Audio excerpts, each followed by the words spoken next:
കാര്യമുണ്ടോ? കാസർഗോഡ് ഒരു മുസ്ലിയാർ ഒരു വെള്ളിയാഴ്ച ജുമാക്ക് നീട്ടുന്നത് പറഞ്ഞു, ജനങ്ങളെ അടുത്ത വെള്ളിയാഴ്ച ഇമാം ഷാഫിയുടെ കിതാബിലുള്ള മദ്ഹബിന്റെ ഗ്രന്ഥങ്ങളിലുള്ള കാര്യങ്ങളൊക്കെ ഞാൻ തുറന്നു പറയും, നിങ്ങൾക്ക് ഇഷ്ടമല്ലേ? കാരണന്മാര് പറഞ്ഞോളൂ മുസ്ലിയാരെ. പിറ്റത്താഴ്ച അദ്ദേഹം കിതാബുകളിലുള്ള സത്യങ്ങൾ വിളിച്ചു പറഞ്ഞു, മതി മുസ്ലിയാരെ, അദ്ദേഹത്തിന്റെ ജോലി അവസാനിച്ചു. പിന്നെ ഈ സത്യം പറയാൻ എവിടെ പോകണം? മുജാഹിദിന്റെ സ്റ്റേജുകളിൽ കയറണം. അദ്ദേഹം കയറേണ്ടി വന്നു. മഹമൂദ് ബാഖവിയുടെ കഥ അതാണ്. കാസർഗോഡ് ജില്ലയിലെ കയറി നമുക്ക് മംഗലാപുരം കാളി 70ഓളം മഹല്ലത്തിന്റെ കാളിയാണ് കോട്ട അബ്ദുൽ ഖാദർ മുസ്ലിയാർ.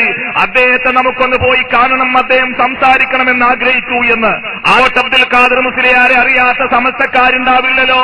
അബ്ദുൽ ഖാദർ മുസ്ലിയാർ അദ്ദേഹത്തിന്റെ അരികിൽ ചെന്ന് 2 മണിക്കൂർ നേരം പരിശുദ്ധമായ ദീനുൽ ഇസ്ലാമിന്റെ കർമ്മപരവും വിശ്വാസപരവുമായ കാര്യങ്ങളെ സംബന്ധിച്ച് സംസാരിച്ചപ്പോ അദ്ദേഹം പറഞ്ഞത്, വിശ്വാസപരമായ കാര്യത്തിൽ, അഖീദയുടെ കാര്യത്തിൽ, അതുപോലെ ഉസൂൽ ഫിഖ്ഹിന്റെ കാര്യത്തിൽ മുജാഹിദുകൾ പറയുന്നത് ശരിയാണ് എന്ന് പറഞ്ഞപ്പോ ഞാൻ അദ്ദേഹത്തോട് പറഞ്ഞു, പൊന്നാര ഉസ്താദേ, എങ്കിൽ ഈ സത്യം നിങ്ങൾ പത്രക്കാരോട് പറഞ്ഞാൽ കോടിക്കണക്കിന് ആളുകൾക്ക് ശിർക്കിന്റെ കോട്ടകളിൽ നിന്ന് രക്ഷപ്പെടാൻ അവസരമുണ്ടാകും എന്ന് പറഞ്ഞപ്പോ കോട്ട അബ്ദുൽ ഖാദർ മുസ്ലിയാർ പറഞ്ഞ മറുപടിയാണ് കുഞ്ഞാലി മുസ്ലിയാരുടെ സംസാരത്തിൽ എനിക്ക് ഓർക്കാൻ സാധിച്ചത്. അബ്ദുൽ ഖാദർ മുസ്ലിയാർ പറഞ്ഞു, ഞാനിത് പത്രക്കാരോട് പറഞ്ഞാൽ ജനങ്ങൾ എന്നെ വെറുതെ വിടുമോ? ആളുകൾ എന്നെ വെറുതെ വിടുമോ?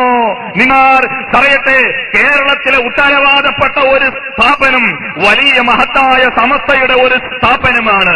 ആ സമസ്തയുടെ സ്ഥാപനത്തിൽ സമസ്തയുടെ പ്രസിഡന്റായിരുന്ന അസ്ഹരി തങ്ങൾ ഇബ്നു ഹജറിന്റെ തുഹ്ഫ അവിടെ അദ്ദേഹം ഉദ്ഘാടനം ചെയ്യുന്നു. ഉദ്ഘാടനം ചെയ്യുമ്പോൾ അദ്ദേഹം പറയുന്നത് എന്താണെന്നറിയോ?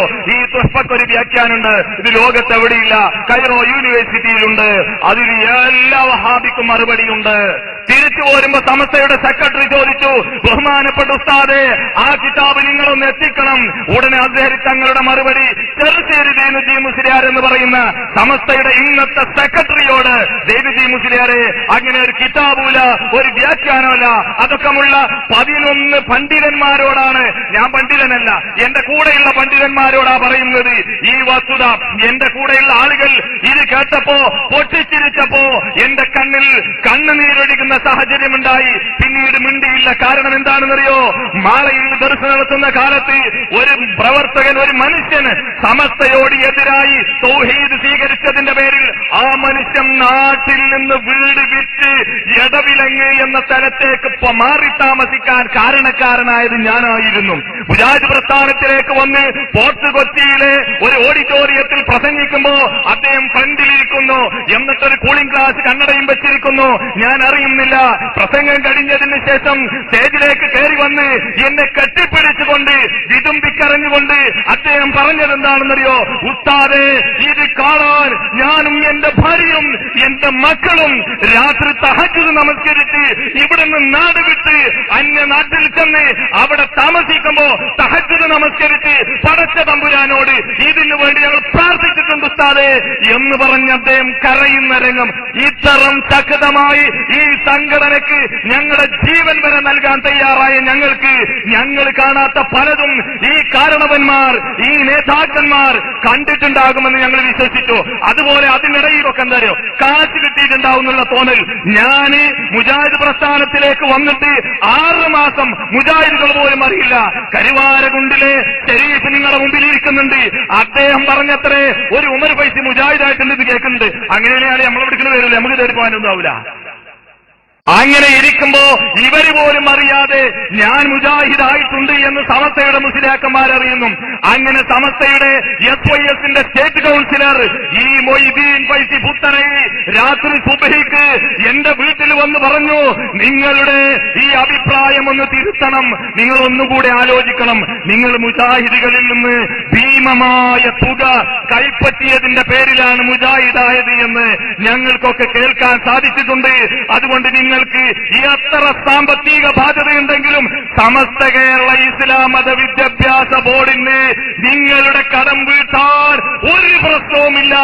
എത്ര സാമ്പത്തികമായ ബാധ്യതയുണ്ടെങ്കിലും ഞങ്ങൾ പരിഹരിച്ചു തരാം. എനിക്ക് പറയാമായിരുന്നില്ലേ സഹോദരങ്ങളെ? സുബ്ഹി സുബഹിന്റെ സമയത്ത് എന്റെ കുഞ്ഞുമക്കൾ ഉറങ്ങിക്കിടക്കുമ്പോ എന്റെ മാതാവ് രാത്രിയിൽ മാനസികമായ രോഗം കാരണം ഉറക്കമില്ലാതെ കഴിയുമ്പോ എന്റെ മാതാവ് കയറി വരുന്നു.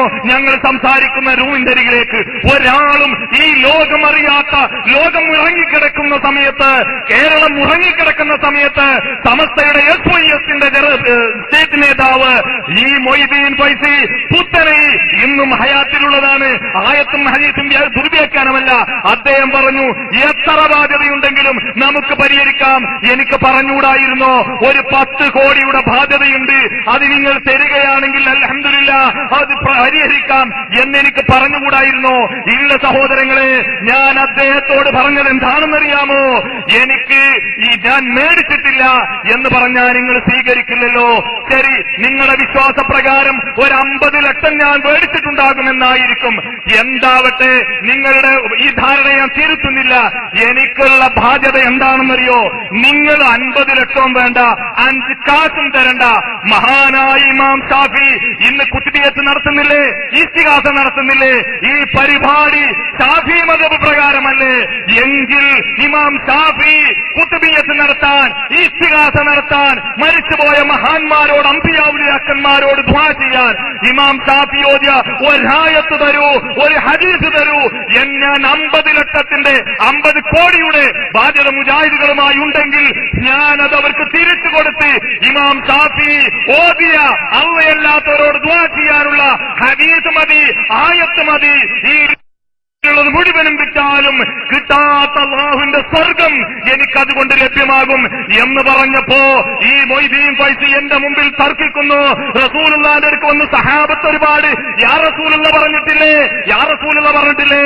ഞാൻ പറഞ്ഞു, നിങ്ങൾ ഷാഫി ഇമാമല്ലല്ലോ, ഷാഫി ഇമാം പറഞ്ഞ ഹദീസ് പറയൂ. എന്നാ റസൂലുള്ളാഹിന്റെ അരികിൽ പോയിട്ട് യാ റസൂലുള്ള എന്ന് പറഞ്ഞെങ്കിൽ എന്റെ അടുക്കൽ വന്ന് ഉമ്മറേ എന്ന് നിങ്ങളും വിളിച്ചില്ലേ? ഇതൊക്കെ മരിച്ചുപോയോര്, മരിച്ചുപോയ ആളുകളോട് ഇത്തിഹാസ നടത്താൻ തെളിവാണോ എന്ന് പറഞ്ഞപ്പോ ബഹളമായി. എന്റെ മാതാവ് പറഞ്ഞു, പൊന്നുമോനെ ഈ മൊയ്തീൻ മുസ്ലിയാർ പറഞ്ഞത് കേട്ടളോ? ആ സമയത്ത് എനിക്ക് മറുപടി പറയാൻ വേണ്ടി ഒരിക്കൽ ഈ മൊയ്തീൻ ഫൈസി വന്നിട്ട് പറഞ്ഞു, അദ്ദേഹത്തിന്റെ മാതാവ് പറഞ്ഞിട്ടുണ്ട് ഈ മൊയ്തീൻ മുസ്ലിയാർ പറഞ്ഞത് കേട്ടളാം. അപ്പൊ എന്റെ സഹോദരങ്ങളെ, സാമ്പത്തികമായ ബാധ്യതകൾ എനിക്ക് സമസ്തയുടെ SYSന്റെ സ്റ്റേറ്റ് നേതാവ് അദ്ദേഹമാണ് ഓഫർ ചെയ്തത്. എത്രയുണ്ടെങ്കിലും കോടികളുണ്ടെങ്കിൽ ഞങ്ങൾ വഹിക്കും.